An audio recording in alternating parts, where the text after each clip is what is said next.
Vamos falar sobre aplicativos educacionais, teoria e prática. Num evento como esse, é necessário que a gente tenha alguma fala que possa ser básica. Diante de tantos especialistas, tenho certeza que há alguns que estão ainda iniciando nesta caminhada complexa de utilização de equipamentos digitais. Então, resolvi trazer um pouco de conceitos básicos relativos aos aplicativos educacionais, bem como fazer uma reflexão a partir de alguns critérios para nos orientar a escolher, a selecionar o aplicativo que se diz educacional e se de fato ele cumpre os critérios mínimos para ser considerado como tal. Então, plano de apresentação, eu vou apontar o conceito de apps, aplicativo que eu utilizo, alguns tipos de aplicativos, também vou trazer alguma numeração, alguma quantificação do uso de aplicativos, seja ele para o sistema iOS da Apple, seja ele Android. Vou falar de aplicativos na educação efetivamente utilizados, características de aplicativos educacionais e fechar o trabalho. Bom, o que seria um aplicativo? Na cabeça de muita gente, quando se pensa em aplicativo, se pensa nesta figura do Android.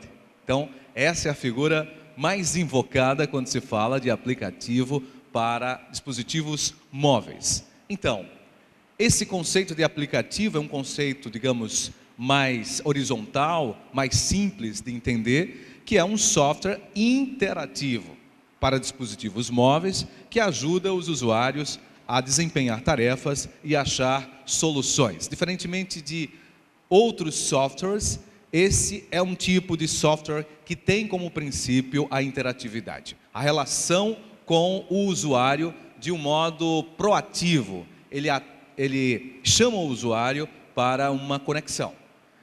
Bem como esse aplicativo tem como objetivo, até pela natureza do nome, ser um auxiliar, um apoio para determinadas situações de necessidade. Portanto, ele ajuda a solucionar alguns problemas do cotidiano. E o nosso problema é um problema muito importante, nobre, é um problema, digamos, de desenvolvimento da sociedade, ou seja, estamos tratando com educação. Até 2012, se contabiliza 25 bilhões de aplicativos que foram telecarregados, né? Foram feitos downloads, tanto para smartphones quanto para tablets. Então, essa contabilidade começa em 2008, quando os aplicativos se tornaram mais frequentes, mais comuns na vida dos usuários de tecnologias, especificamente tablets e smartphones. Temos aí um comparativo entre a Apple e a Android, que aponta que os aplicativos para Apple estão na casa de 465 mil, isso em meados de 2011, enquanto o Android estava em 289 mil. Hoje nós temos o Android ali em meados de 2012, já ultrapassando, chegando a igualar com os aplicativos da Apple, mas que em 2013 há uma ultrapassagem nos aplicativos Android. Vocês sabem que ambas, essas grandes concorrentes, têm lojas e muitos dos aplicativos são gratuitos, mas outros, obviamente, são pagos. Temos aí essa figura que aponta quais as categorias de aplicativos mais utilizados pelas pessoas no último mês. O azul escuro corresponde ao aplicativo iOS da Apple e o mais claro da Android.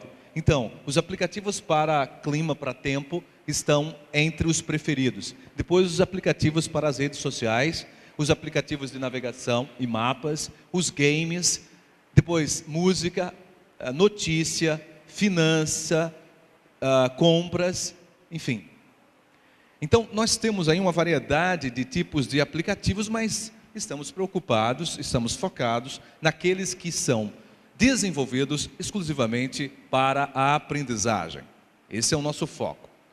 Bom, nesse ponto é preciso ter clareza de que estamos num outro momento em que um paradigma ou um modelo de educação está em simultaneidade com o outro, em função também da revolução digital. Então, a chamada aprendizagem tradicional está em paralelo com uma aprendizagem com dispositivos digitais, que vamos chamar de moderna. De um lado, a aprendizagem tradicional tem como característica a ação individual e competitiva do aprendiz. Do outro, a aprendizagem moderna, busca-se envolver o aprendiz em situação coletiva, compartilhada, consensual. Na aprendizagem tradicional, a concepção é de uma aprendizagem mais classificatória, de identificação de traços e características dos objetos de aprendizagem, enquanto que na aprendizagem moderna se privilegia uma concepção mais reflexiva, sem radicalização. A aprendizagem tradicional teria, digamos, um fim em si mesma, enquanto que a aprendizagem moderna parte da diagnose do que o aprendiz não sabe e de onde ele quer chegar para poder criar situações em que ele possa alcançar esse objetivo de aprender um determinado conteúdo, uma determinada habilidade. Na aprendizagem tradicional, a centralização do professor, enquanto que na aprendizagem moderna, a relação entre professor e aluno é muito mais simétrica, muito mais cooperativa.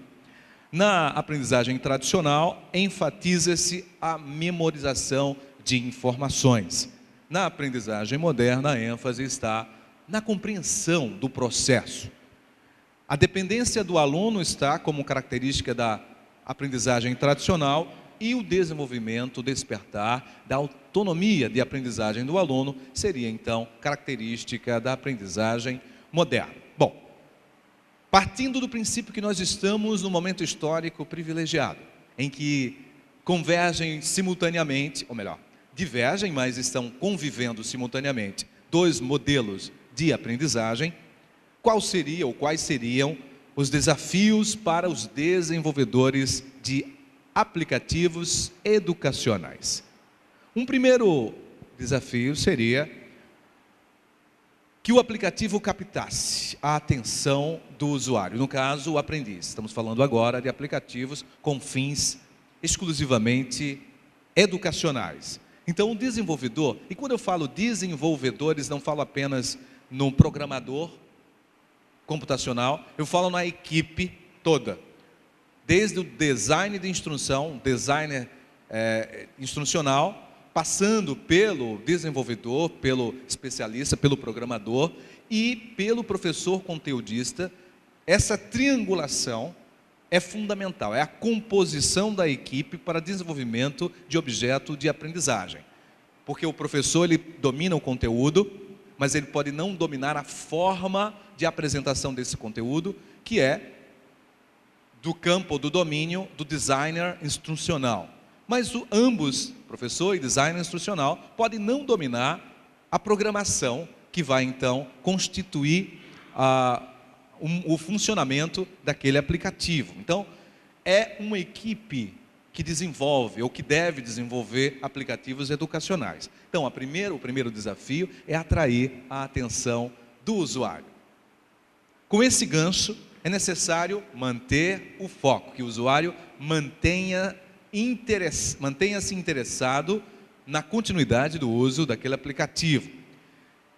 Depois disso, é preciso gerar expectativas de que ele vai se aprofundando, que ele vai entrando cada vez mais e mergulhando naquela atividade e, ao estar envolvido, tão imbuído naquela atividade, sem perceber, ele vai aprendendo. E por fim, mas não em demérito. Na verdade, o objetivo central de todo e qualquer objeto de aprendizagem está a consolidação de um determinado conteúdo. Então, a equipe de desenvolvedores que desenvolve aplicativos educacionais precisa estar atento a esses 4 desafios iniciais. Bom,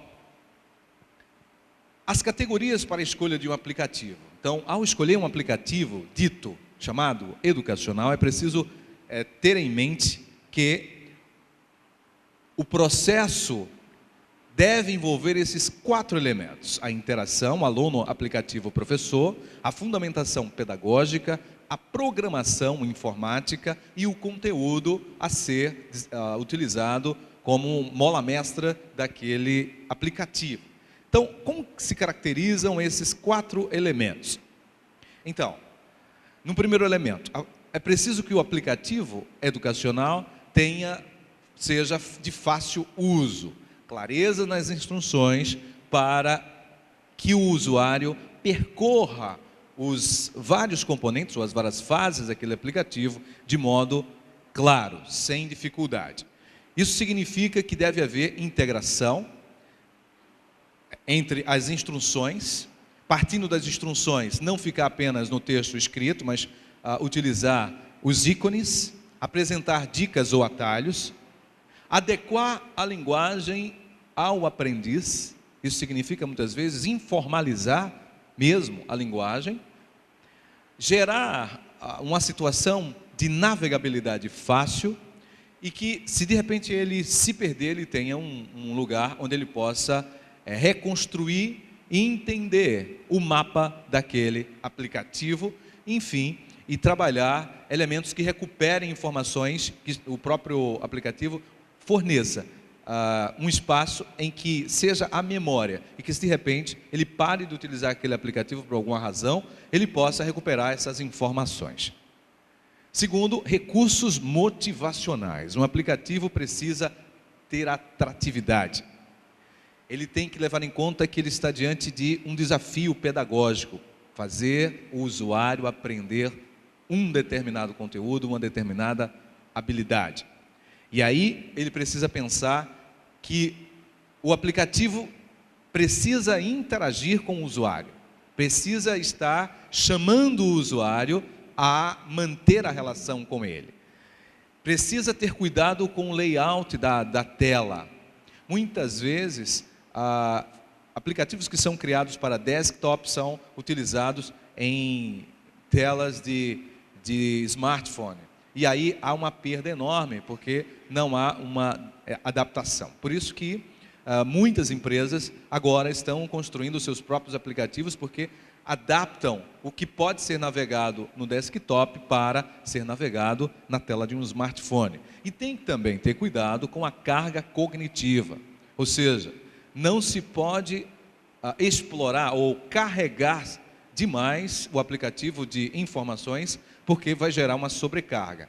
O estresse cognitivo, como apontava o professor Luiz Antônio Marcuski, precisa ser evitado na construção de um aplicativo. Depois nós temos aqui a adequação das atividades pedagógicas, que é uma relação entre o nível das atividades, ficou diferente do que eu programei, né? O nível das atividades com o nível cognitivo do usuário. Então, se você vai em qualquer loja de aplicativos, você vai ter a indicação da idade daquele aplicativo, para que idade ele serve, ele foi construído. Então isso é fundamental no momento da concepção de um aplicativo, dosar o nível de atividades com o nível cognitivo do usuário público-alvo daquele aplicativo. Uma outra coisa, é preciso adequar as mídias às atividades pedagógicas, ou seja, usar a hipertextualidade, que são links que vão gerar navegabilidade no interior do aplicativo, usar imagem e animação e também sonoridade. Hoje o desafio maior é todo desenvolvedor, sobretudo o web designer, compartilhar com o web writer, são profissionais diferentes. Geralmente um web writer é um designer instrucional, e não necessariamente é o professor que domina o conteúdo, mas o web writer é aquele que sabe como escrever o conteúdo para essas plataformas. E o casamento, web designer, web writer, professor, vai acontecer quando essas três semioses, convergindo no hipertexto, imagem, animação, texto verbal e sonoridade, acontecerem de modo harmonioso.